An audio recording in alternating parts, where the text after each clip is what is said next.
Irak, Ibrahim masih sehat.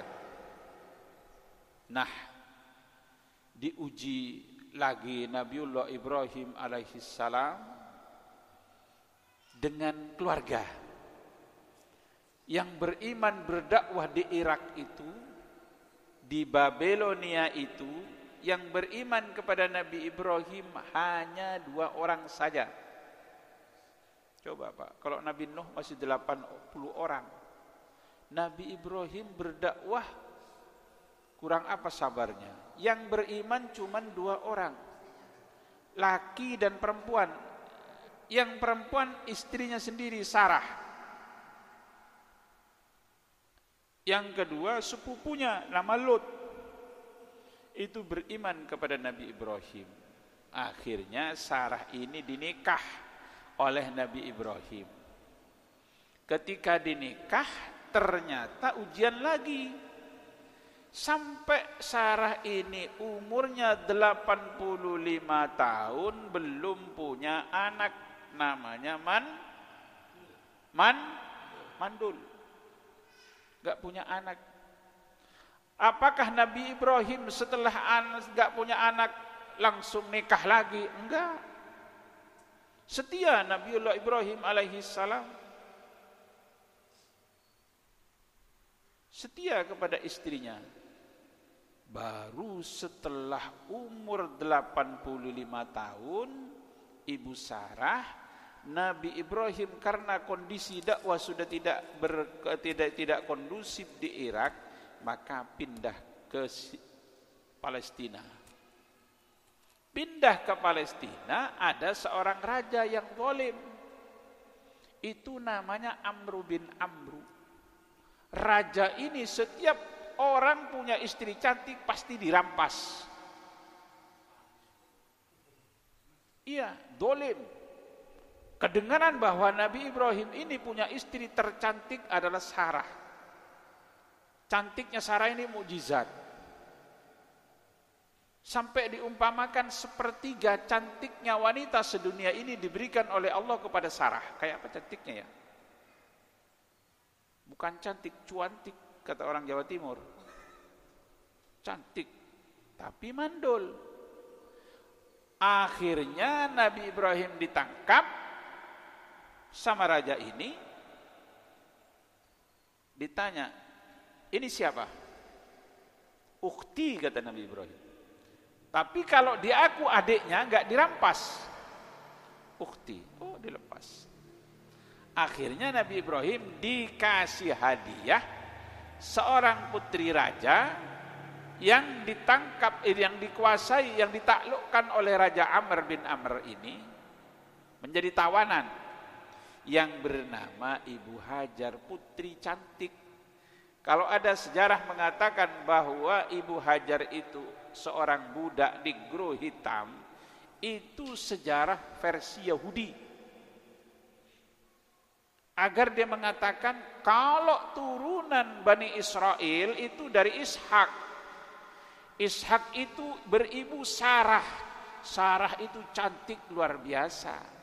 Kalau dari Ismail yang turun sampai Nabi terakhir kepada Nabi Muhammad, itu ibunya budak, gak pantas menjadi Nabi terakhir. Padahal bukan seperti itu penyimpangan sejarah. Ibu Hajar itu adalah juga wanita cantik, tapi tak secantik Sarah. Bisa dipaham? Paham? Lalu dengan Hajar yang masih muda, tidak dijelaskan umurnya Hajar berapa. Nabiullah Ibrahim diizini, disuruh oleh istrinya, oleh Sarah agar nikah dengan Hajar. Masih enggak mau Ibrahim. Kalau sampean kira-kira gimana? Istri mandul sudah nyuruh supaya nikah dengan orang yang masih muda, masih nolak Nabi Ibrahim. Akhirnya karena dipaksa oleh Ibu Hajar, Nabiullah Ibrahim mau menikah dengan dipaksa oleh Ibu Sarah nikah dengan Ibu Hajar. Nikah dengan Ibu Hajar langsung punya anak namanya Ismail. Itu ceritanya. Punya anak namanya Ismail, datang ujian lagi dari Allah Subhanahu wa taala. Ibu Sarah mulai terbakar api cemburu karena melihat kemesraan antara Ibu Hajar dengan ketika punya anak Nabi Ibrahim, tambah mesra dengan Ibu Hajar. Wajar Pak ya, manusiawi cemburu itu, walaupun istrinya Nabi Muhammad saja istri-istrinya cemburu. Yang paling pencemburu itu adalah Aisyah. Aisyah itu paling marah kalau sudah disebut nama Khadijah. Karena Khadijah sudah tidak ada, sudah meninggal, tapi dicemburuin. Karena Rasul itu dikit-dikit ada orang ketok pintu gini. Kata Rasul, ketokan pintu itu kayak ketokan Khadijah. Ada orang jalan bunyi sendalnya kayak bunyinya sendal Khadijah. Apalagi ada keluarganya Khadijah, Rasul. Apalagi ada temannya Khadijah, dihormati. Memang begitu Pak, orang kalau sudah cinta. Sampean lewat ngelihat gentengnya saja sama orang yang kamu cintai senang. Lewat ngelihat gentengnya senang. Ya. Pengalaman kayaknya sampean ketawa semua. Ngelihat genteng, oh dia ada di situ ya gitu. Jangankan gentengnya, dia asalnya dari daerah mana? Umpamanya dia dari daerah Garut. Sebut daerah Garut, Garut. Garut teringat sama dia. Iya, ya Allah ya Rabbi. Ibu Sarah terbakar api cemburu. Kata Ibu Sarah, coba tolong jangan perlihatkan Hajar di depan saya. Makanya kalau katanya sekarang Mbak Rita ngomong begini, kalau sudah cemburu itu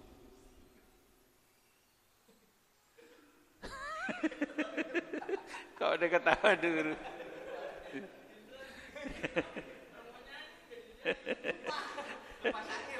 Lupa syairnya saya. Apa coba lagunya?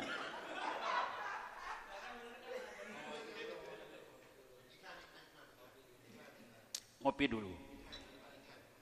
Begini. Kata Ibu Rita begini. Tak rela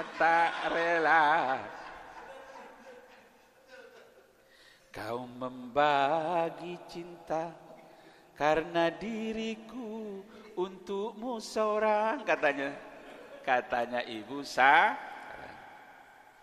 Tak mampu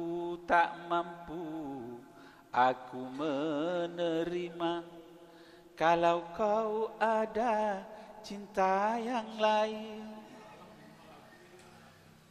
Tunjukkanlah sikapmu kalau kau sayang padaku. Itu kata saya Pak, gak ada Rita, Bu Sarah ngomong begitu, gak ada. Tambahan aja. Jadi para jamaah sekalian, diuji lagi oleh Nabi Ibrahim diuji.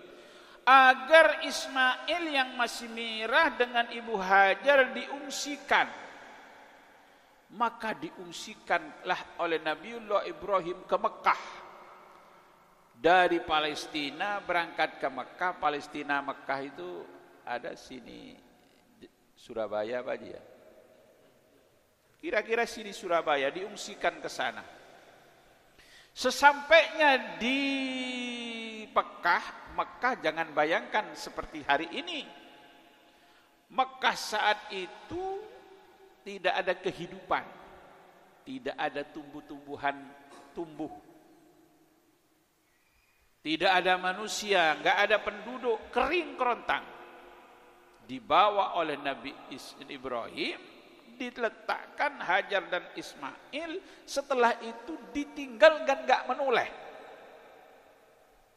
Bingung Ibu Hajar, apa-apaan ini? Kok saya dengan anakku Ismail yang masih merah ini ditinggal di tempat yang kering seperti ini? Tapi Nabi Ibrahim gak noleh, terus jalan terus Pak. Ibrahim apa gak sayang dengan Hajar dengan Ismail? Sangat sayang. Nabi Ibrahim ini bukan tipe Bang Thayyib.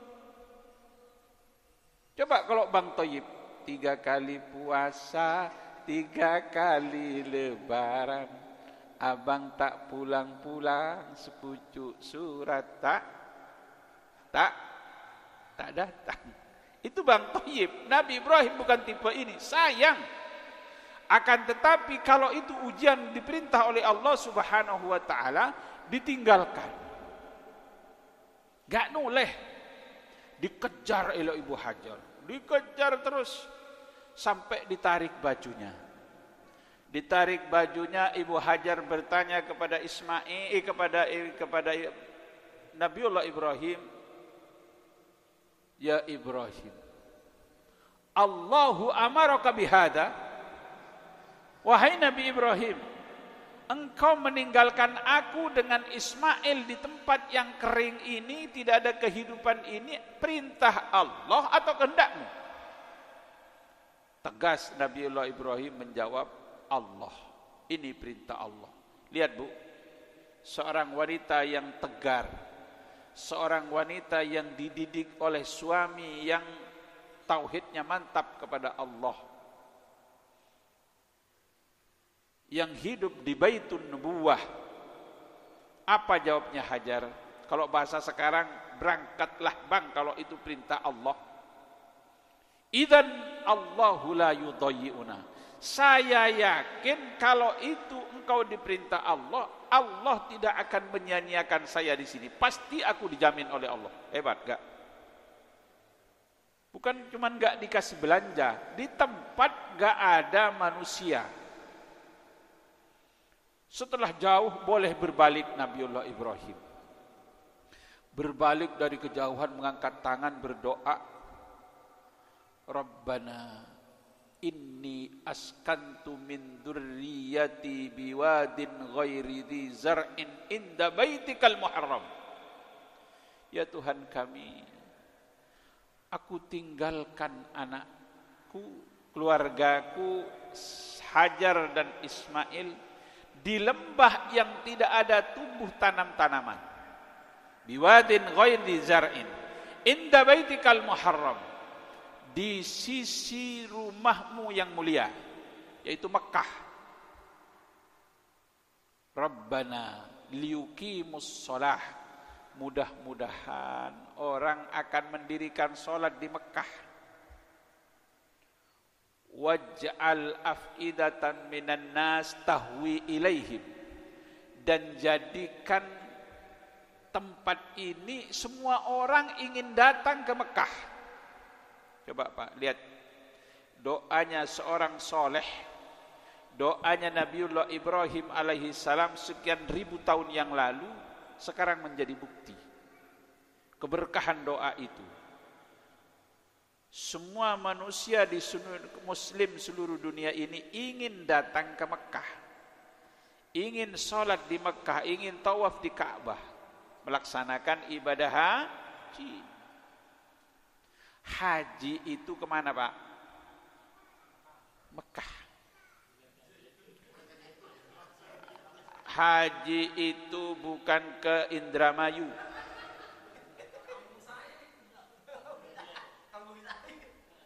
Kampung siapa? Sampean? Iya, sekarang ada haji ke Indramayu. Boleh kalau mau ini rame-rame Jamaah Al-Azhar mau haji ke Indramayu, enggak pakai antri. 5 juta saya yang nangani, mana ayo sekarang.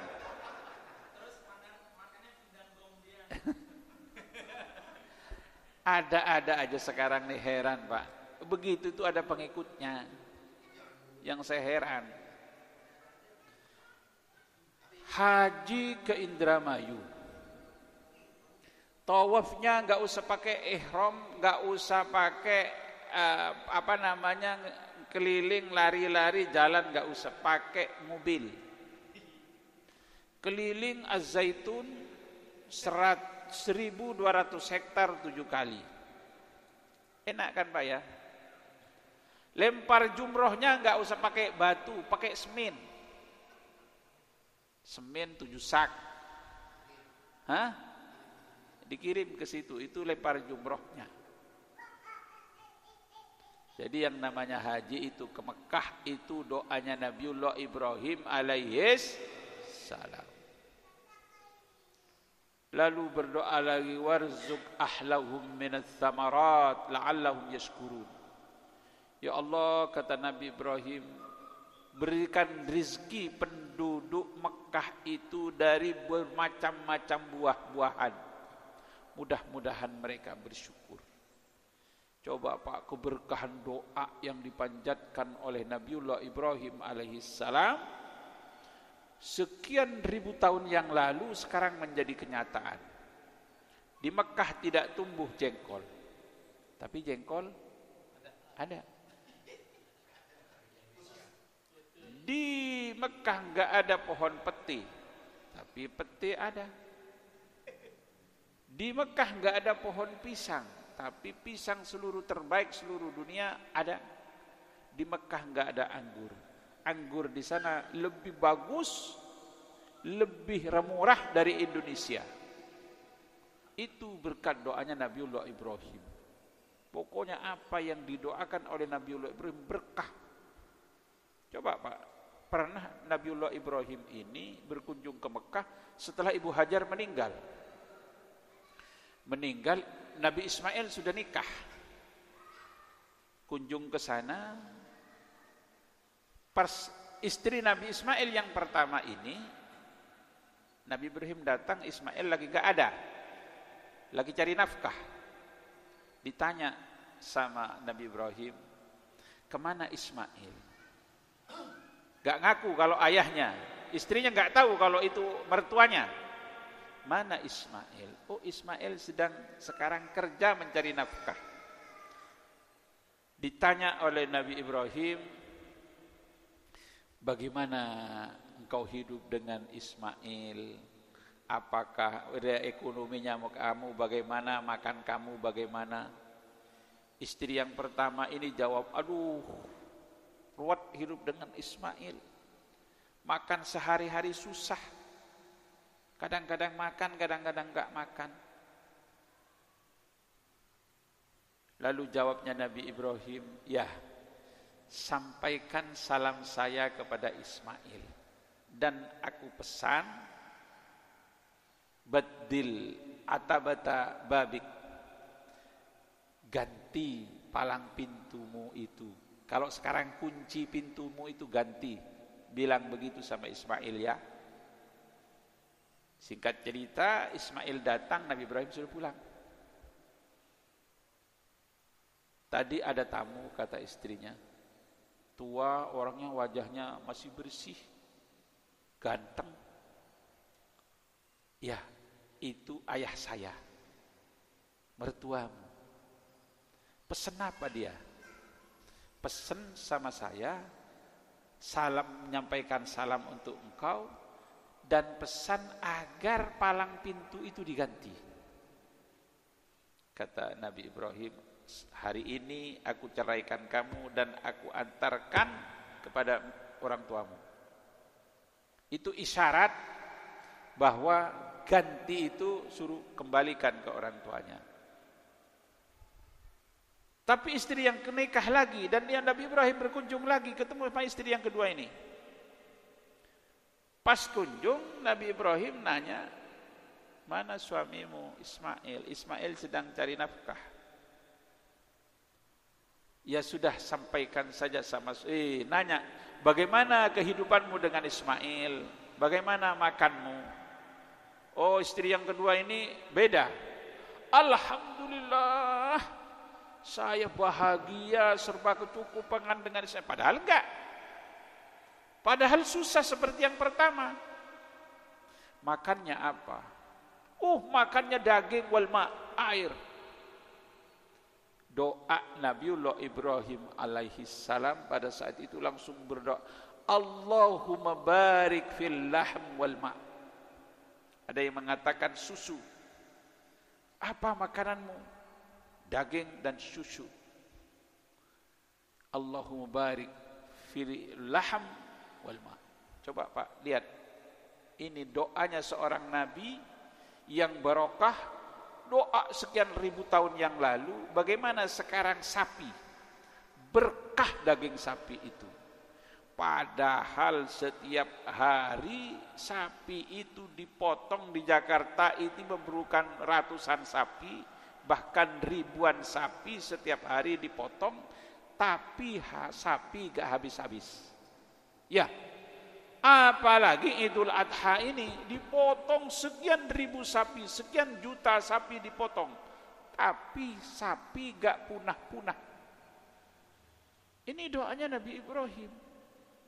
Tapi kucing yang gak dipotong, mana jumlahnya segitu-gitu aja kan? Gak seperti sapi. Gak ada pendoa dari Nabiullah Ibrahim alaihis salam. Mana ada kucing berkembang biak? Paling berkembang biak, gak seperti sapi. Sapi itu, kucing ada yang potong kucing? Gak ada yang potong kucing, tapi gak berkah. Gak kebagian doa Nabiullah Ibrahim alaihis. Jadi artinya doanya para nabi itu barokah. Udah ditinggalkan 4 tahun, setelah itu baru boleh nyengok. Karena Nabi Ibrahim selalu dalam hatinya, ya Allah bagaimana istri saya, anak saya di tempat yang asing seperti itu. Boleh melihat. Tapi ngelihat Pak, gak boleh ketemu. Cuman biar tenang hatinya Nabi Ibrahim, lihat dari jauh balik lagi. Ini ujian. Rindu sudah menggunung, akan tapi nggak boleh ketemu. Balik lagi. 9 tahun boleh diizinkan Nabi Ibrahim oleh Allah Subhanahu wa taala menemui Ismail beserta istrinya Hajar di Mekah. Oh, sekarang Mekah sudah ramai. Suku Jurhum sudah ada di sana. Bangunan sudah banyak. Kembali Ismail nggak kenal sama Nabi Ibrahim. Baru dikasih tahu oleh Ibu Hajar, itu ayahmu. Oh, pertemuan itu pertemuan yang indah. Rindu sekian tahun terpendam dengan Nabi Ibrahim. Berjumpa dengan anak. Falamma balagha ma'us saya. Tahu-tahu ujian datang lagi. Ini yang paling berat. Baru berjumpa dengan anak yang diidam-idamkan untuk meneruskan sejarahnya, meneruskan estafet dakwahnya. Ternyata anak sematawayang yang paling dicintai disuruh dipotong. Ini Pak. Tapi Nabiullah Ibrahim alaihissalam sempat ragu. Ini dari setan kok enggak masuk akal perintah ini? Dari setan atau dari Allah? Makanya hari yang ke-8 itu masih tarwiyah. Masih agak ragu. Ini dari Allah atau dari... Mimpi lagi tanggal ke-9, itu namanya Arafah.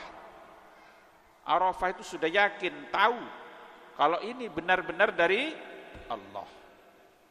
Baru tanggal ke-10 itu namanya Yaumun Nahar, hari pemotongan.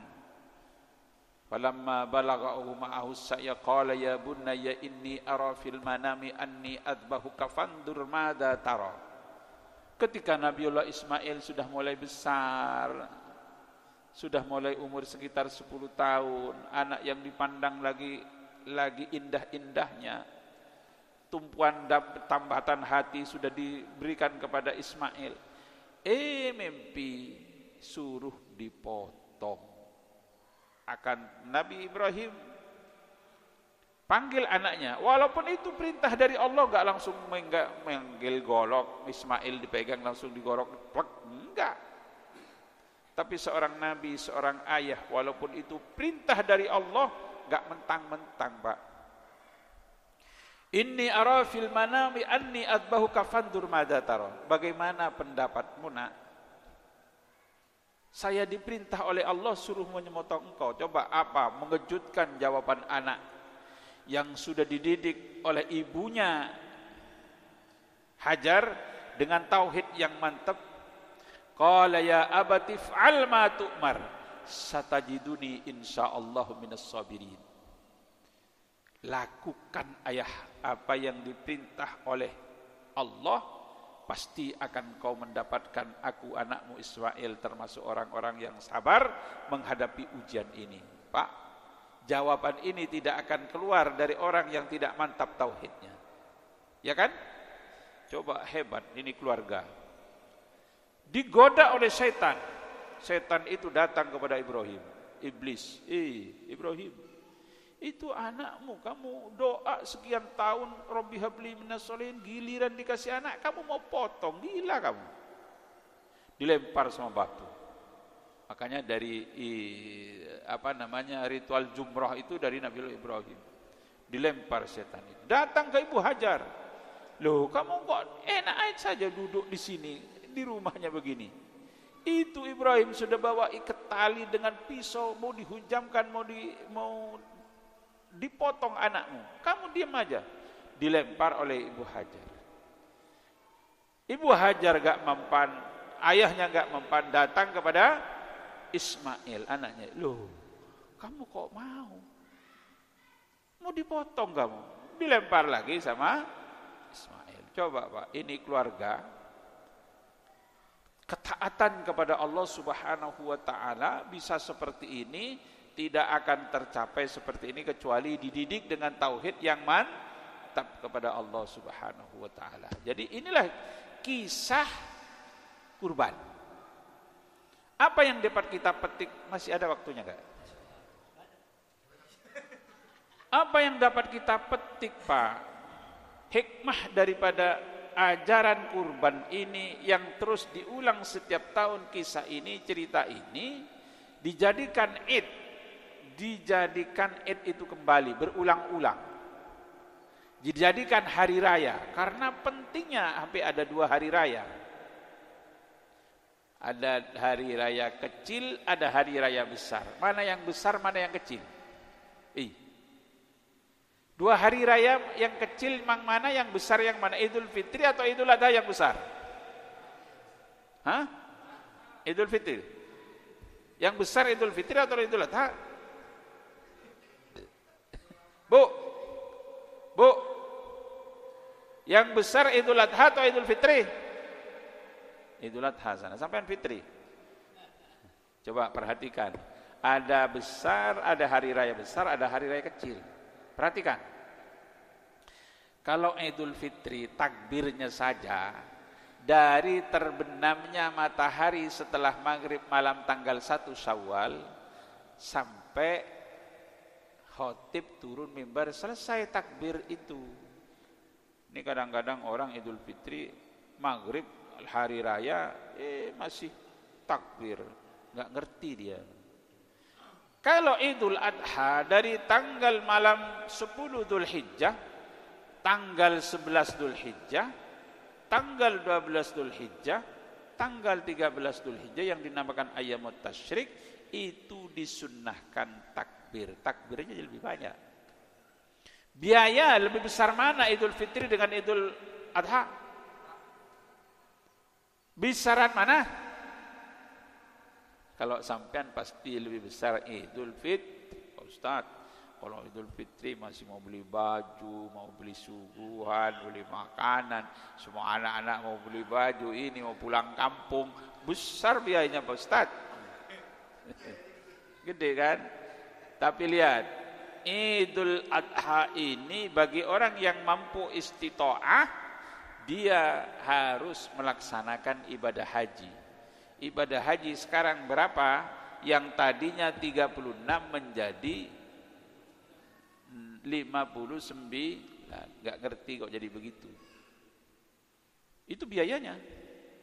Yang kedua, kalau nggak bisa naik haji, bagi yang mampu beli hewan kurban. Hewan kurban sekarang paling kecil kambing dapat nggak 3 juta? Nggak ada. Kalau sampean beli 2 juta kayak kucing.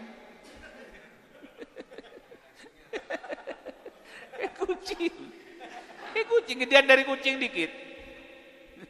Sedangkan kurban itu disunahkan yang gemuk, yang besar, yang mulus. Ya kan? Jadi yang besar itu Idul Adha.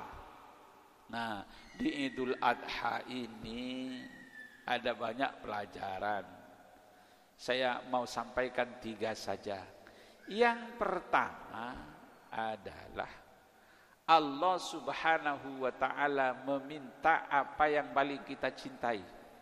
Kalau Nabiullah Ibrahim dulu yang paling dicintai saat itu oleh Nabiullah Ibrahim bukan istri, bukan anak, bukan rumah, bukan hartanya.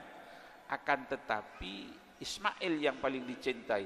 Itu diminta, diberikan. Sekarang yang paling kita cintai apa, Pak? Apa yang paling kita cintai? Allah enggak meminta anak. Memang sudah tidak boleh manusia dijadikan korban. Yang paling kita cintai kata orang Padang, piti. Kata orang Bugis, doi. Kata orang Sunda, artos. Kata orang mana? Hepeng itu orang mana? Nang hadong hepeng, ha? Hepeng kata orang Batak. Kalau kata orang Jawa, artos. Arto. Kalau kata orang Inggris, PC.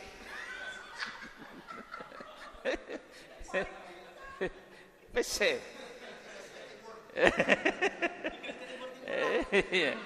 Itu Pak, kata orang Arab, fulus. Itu yang paling kita cintai sekarang. Makanya itu yang diminta bagi yang sudah mampu untuk membeli tapi tidak membeli, tidak mau korban. Kata diancam oleh Nabi, man kana lahu sa'atun wa lam yudhi fala yaqrabanna musallana. Siapa yang mampu untuk beli korban tapi gak mau berkorban karena pelit, orang itu jangan dekat-dekat dengan tempat sholat saya. Itu dulu pada masa sahabat. Sanksi itu paling berat bagi sahabat. Sanksi terberat bukan dicambuk. Sanksi terberat bukan dipenjara. Akan tetapi sanksi terberat pada waktu itu tidak boleh berjumpa dengan Nabi. Karena sholat dengan Nabi itu nikmat yang luar biasa. Mendengarkan bacaan Nabi, salaman dengan Nabi itu adalah kenangan yang tidak ada taranya. Seminggu masih wangi. Melihat wajahnya Nabi, melihat sosoknya Nabi itu kenikmatan. Kok tidak boleh ketemu? Itu berat sanksi itu. Makanya ulama berijtihad bagaimana hukumnya kurban itu. Imam Syafi'i, madhab Syafi'i mengatakan bahwa kurban itu sunnatun mu'akkadah, sunnah yang mendekati wajib. Tapi madhab Hanafi mengatakan bagi yang mampu wajib, enggak melaksanakan dosa. Ya, ada orang ini enggak pernah kurban Pak, walaupun mampu. Tapi kalau sudah giliran panitia motong, datang bawa pisau begini. Hah? Ada yang begini di sini. Ada. Ya, sama tusukan sate. Ya Allah, ini diminta yang dicintai oleh Allah Subhanahu wa taala, yaitu duit.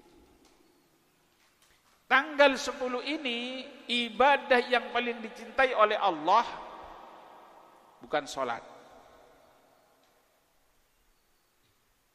Ibadah yang dicintai oleh Allah bukan jihad. Tapi yang paling dicintai pada saya yaumun nahar ma'amila ibnu Adam amalun min amalin ahabbu ilallahi min iraqatid dam. Tidak ada amal yang paling dicintai oleh Allah Subhanahu wa taala pada tanggal 10 Zulhijjah itu, yaumun nahar itu, kecuali mengalirkan darah. Pak Ustaz, darahnya apa? Kalau saya beli bebek 100 boleh enggak Pak Ustaz? Karena bebek itu enak. Kalau saya kambing darah tinggi Pak Ustaz, boleh enggak? Enggak boleh. Yang boleh itu kambing dan sejenisnya. Ya, kambing itu ada kambing Itawa, ada kambing domba, ada kambing Jawa, ada kambing kacang. Sampean kalau kurban kambing kacang yang kecil gedean dari kucing sedikit.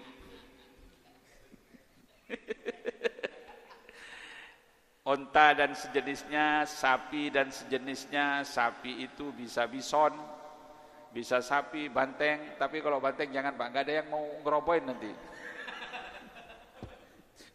Sapi yang biasa aja. Itu yang dialirkan darahnya. darah itu yang dialirkan. Semakin banyak darah yang dialirkan, semakin dicintai oleh Allah Subhanahu wa taala. Fa innahu ya'ti yaumal qiyamati bidamihi. Nanti datang darahnya itu akan menjadi saksi di hadapan Allah.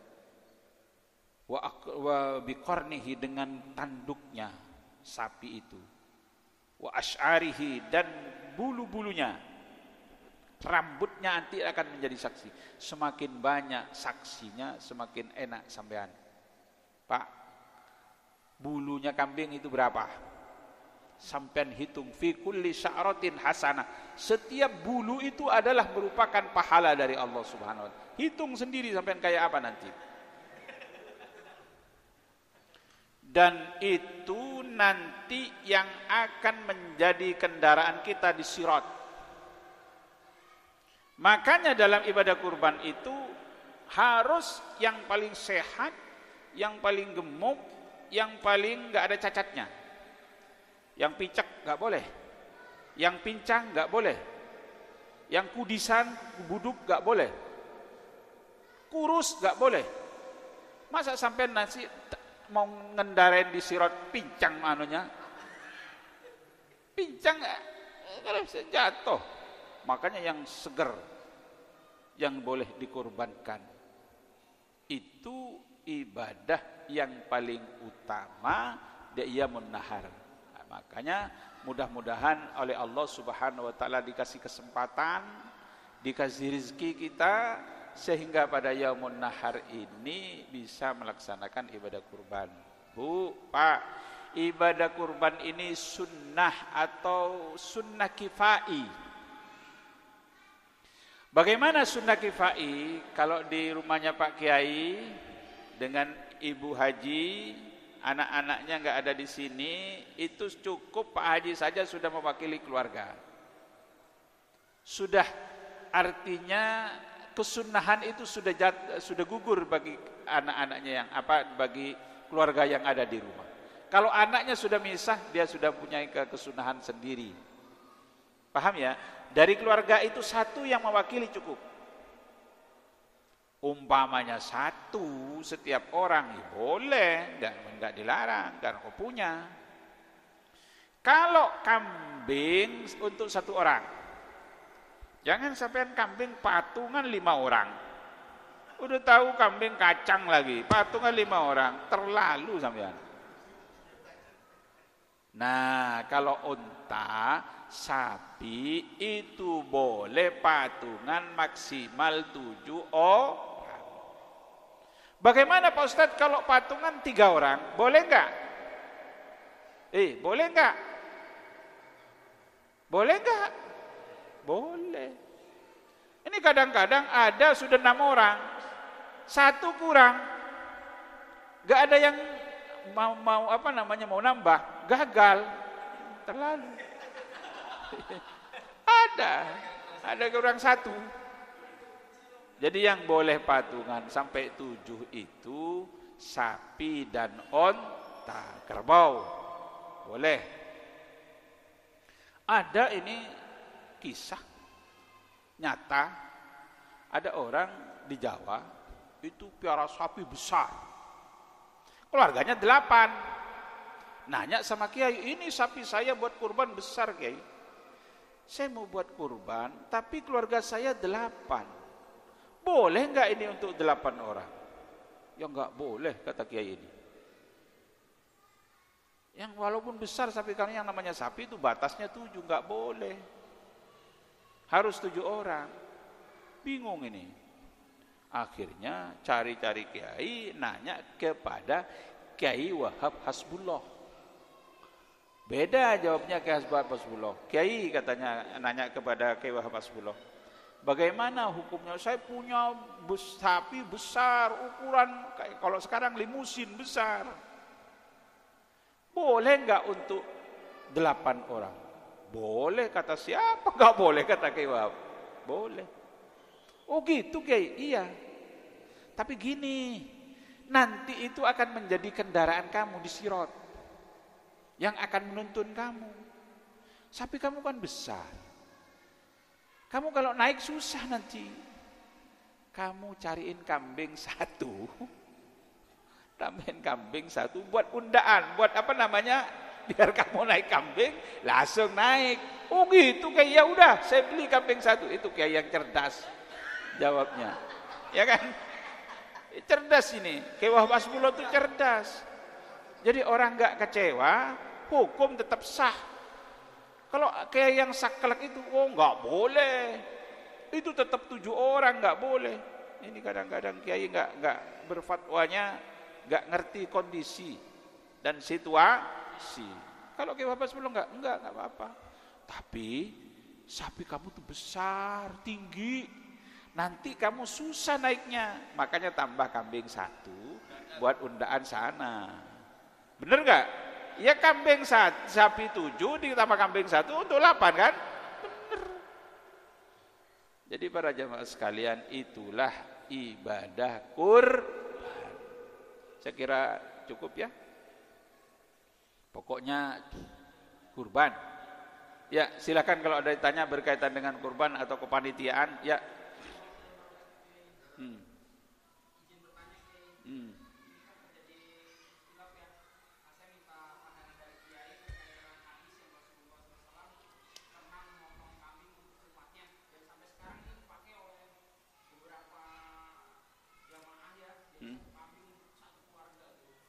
Iya. Betul. Iya. Nabi itu motong kambing, yang satu untuk Nabi dan keluarganya, yang satu untuk umatnya yang tidak bisa berkurban. Makanya pendapat ulama bahwa ibadah kurban itu sunnah kifai. Yang dikatakan sunnah kifai itu sunnah apa ya, kalau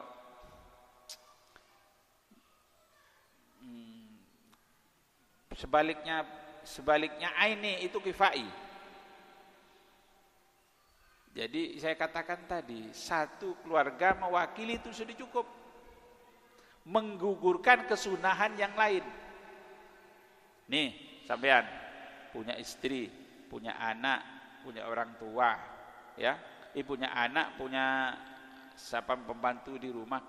Sampean yang berkorban satu atau anaknya sampean yang berkorban satu itu sudah cukup dengan keluarga yang lain. Itu boleh mewakili seperti itu.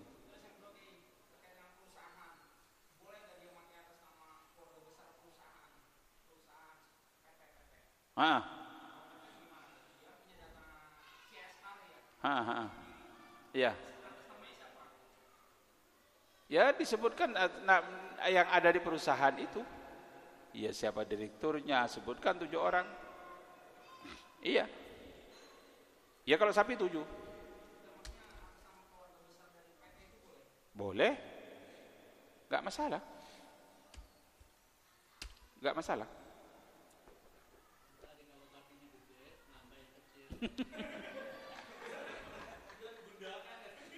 Banyak hal-hal yang di ibadah kurban ini, apalagi kepanitiaan. Bolehkah sebelum daging itu dibagi, panitia sudah masak, bikin sate, bikin sop untuk dimakan bersama-sama? Hah? Boleh. Sekarang saya tanya, statusnya panitia itu yang punya sapi atau yang hanya wakil? Hah? Panitia? Kan panitia kadang-kadang main. Jadi kalau mau seperti itu, panggil orang yang punya sapi, yang punya kurban, Pak. Ini biar tenaganya nggak lemes. Mau dibikin sop, mau dibikin sate untuk dimakan bareng. Oh silakan, boleh. Ya. Atau cara yang kedua, kalau mau bikin sop seperti itu, umpamanya ini ambil 5 kilo, dikasih sama bapak ini. Ini Pak, bagian sampean. Dikasih, nah sama bapak ini. Ya karena udah milik saya, sekarang masak makan bareng-bareng, itu nggak masalah. Ya, paham. Tapi kalau masih dipegang panitia itu masih umum, masih nggak tahu pemiliknya. Paham ya? Yang kedua, apakah boleh menjual kulit panitia buat operasional? Wah, itu dari dulu begitu, boleh kok main. Sekarang kok nggak boleh? Nggak boleh, Pak. Man ba'a jilda udhiyatihi fala udhiyatalah. Barang siapa yang menjual kulit dari binatang itu, maka tidak bernilai kurban. Bagaimana caranya? Seperti tadi, serahkan kepada bapak ini kulit sampean saya kasih. Sama bapak ini dijual, hasilnya dibagi-bagi. Karena sampean bukan dikasih panitia, dikasih bapak ini. Paham? Hah? Iya, karena dikasih pemiliknya. Begitu para jemaah sekalian. Jadi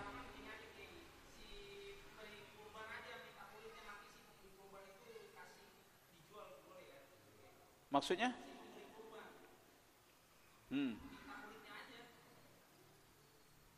Mereka udah nggak mau ngurus itu, nggak mau ngurus itu.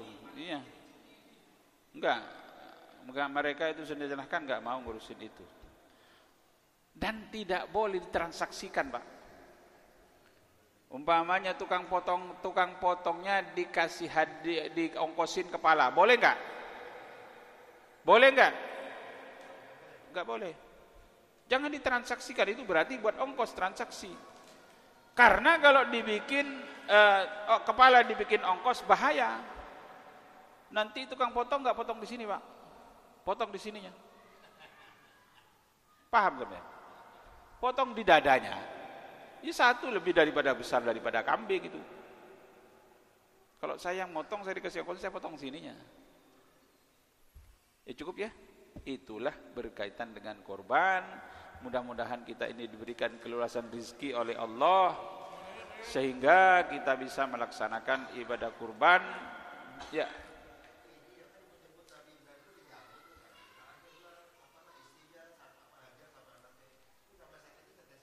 Kenapa?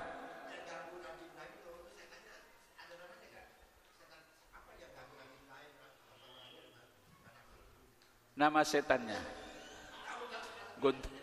Gondruwo.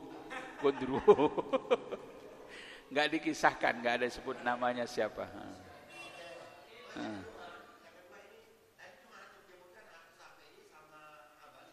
Hanafi sama Maliki sama dengan mazhab Syafi'i, sunnah muakkadah. Cuman satu, Hanafi yang berpendapat wajib. Jadi bagi yang terutama orang-orang Pakistan, India itu kurbannya memaksakan, artinya karena hukumnya wajib. Bagi yang mampu pasti berkurban. Kalau di sini kan enggak, kadang-kadang mampu enggak mau kurban. Ini kadang-kadang semangat berkurbannya itu loh. Sedangkan kurban ini adalah ajaran yang tanpa kurban, Pak. Indonesia ini tanpa ajaran kurban enggak merdeka. Ya. Coba mereka berani untuk memerdekakan bangsa ini, berkorban jiwa, berkorban harta, berkorban apa saja demi merdekanya bangsa ini. Makanya perjuangan dulu tuh hidup atau mati. Makanya bangsa ini merdekanya dengan perjuangan, dengan pengorbanan. Merdekanya bangsa ini tidak seperti membalik telapak tangan simsalabim abrakadabra. Bukan, ini Indonesia ini bukan hadiah dari Belanda, bukan kado dari Jepang. Akan tetapi pengorbanan orang-orang tua kita dulu, yang mereka berjuangnya ikhlas, berkurbannya ikhlas. Gak ada di antara mereka ini nanti kalau merdeka saya jadi bupati gimana, kalau merdeka nanti saya anggota dewan di mana, menjadi menteri apa, gak ada. Gak ada, ikhlas berkurban. Nah, ajaran kurban ini yang perlu dihayati sehingga kita ini dengan mudahnya berkurban. Kita ini berkurban untuk keluarga, gak kenal siang apanya nggak kenal hujan, nggak kenal panas. Kalau sudah menghidupi untuk anak istri, kita berkurban. Cukup ya? Ya.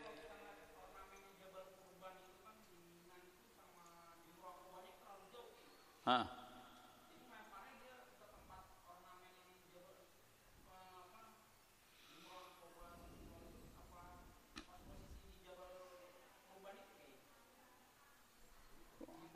Hah? Ya tempatnya sekarang kan sudah enak, nggak kayak dulu. Tapi, hah?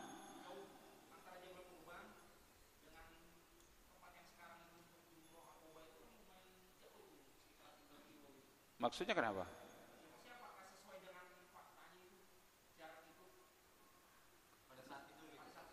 Enggak, itu isyarat bahwa kita ini melempar itu adalah isyarat kita ini bermusuhan dengan setan. Musuh dengan setan. Setan itu adalah musuh yang nyata. Lempar, makanya ngelemparnya itu cukup dengan isyarat pakai kerikil. Tapi sekarang kayak orang-orang India melemparnya pakai sepatu, payung dilemparin. Itu bukan begitu.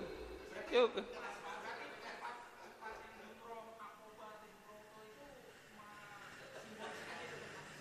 Apanya?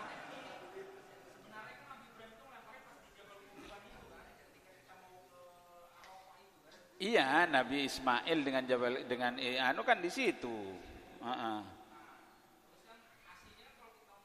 Enggak, soal itu enggak dijelaskan sama kitab.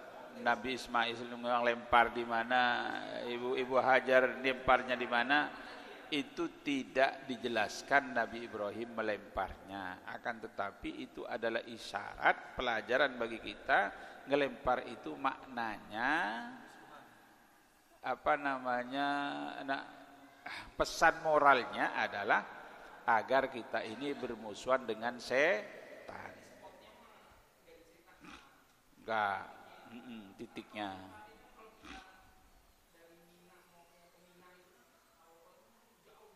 Tapi jangan sampean karena setan itu terdiri dari manusia dan jin, manusia dianggap setan, kamu lempar, ribut nanti.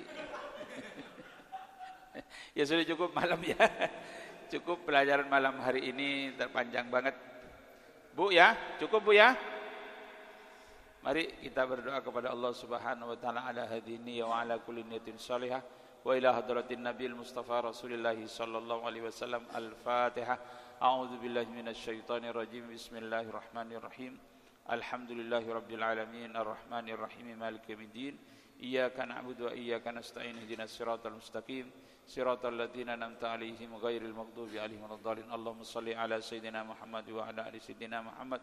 Allahumma ij'al jam'ana hadza jam'an marhuma wa tafarruqana min ba'di tafarruqan ma'suma wa la taj'alna syaqiyan wa la mahruma. Rabbana atina fid dunya hasanah wa fil akhirati hasanah wa qina adzabannar. Subhana rabbika rabbil izzati amma yasifun wa salamun alal mursalin walhamdulillahi rabbil alamin. Assalamualaikum warahmatullahi wabarakatuh.